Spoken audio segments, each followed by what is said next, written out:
Okay, the last question here is question 4, and the first part of it, part A, is using the nearest neighbour algorithm starting from B to find an upper bound for the minimum time for Wendy's tour.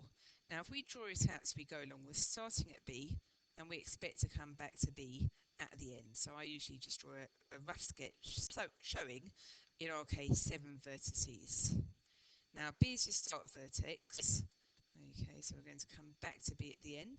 We don't want to come back to it before the end, so I'm just going to pop a line down there to stop me from accidentally going back to B before I need to.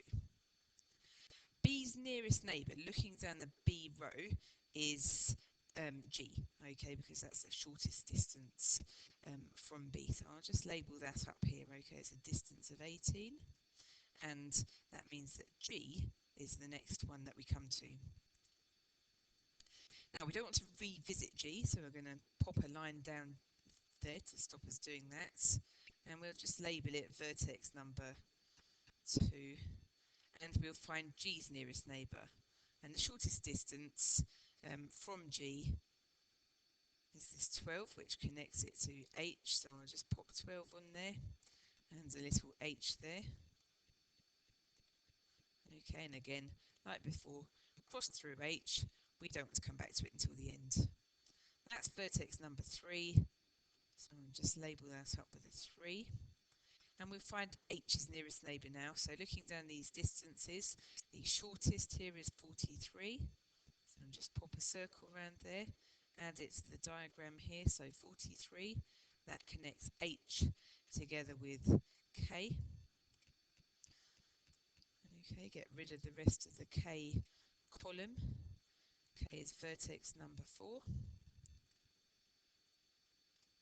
Looking for K's nearest neighbour, that's D with a distance of 47. So I'll just add the 47 on there and vertex D. Cross through the D column, we don't want to go back to it accidentally. D's vertex number 5.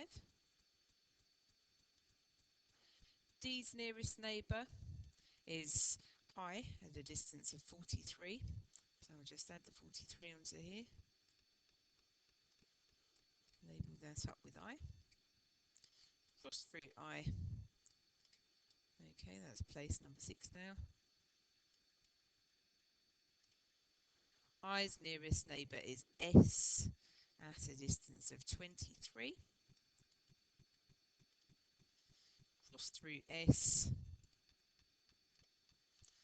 Okay, and you can see that everything is crossed through on our table, and yet we still need, don't we, to come back to B. So even though everything is crossed through, we need to just have a look and see what's that distance that we're going to have to go through here to get from C to B.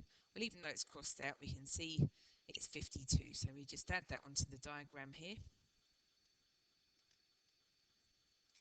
Okay, and then the actual upper bound is going to be the total of all of those distances in that tour.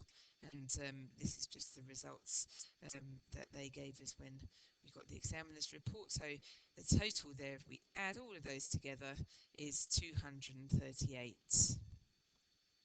km.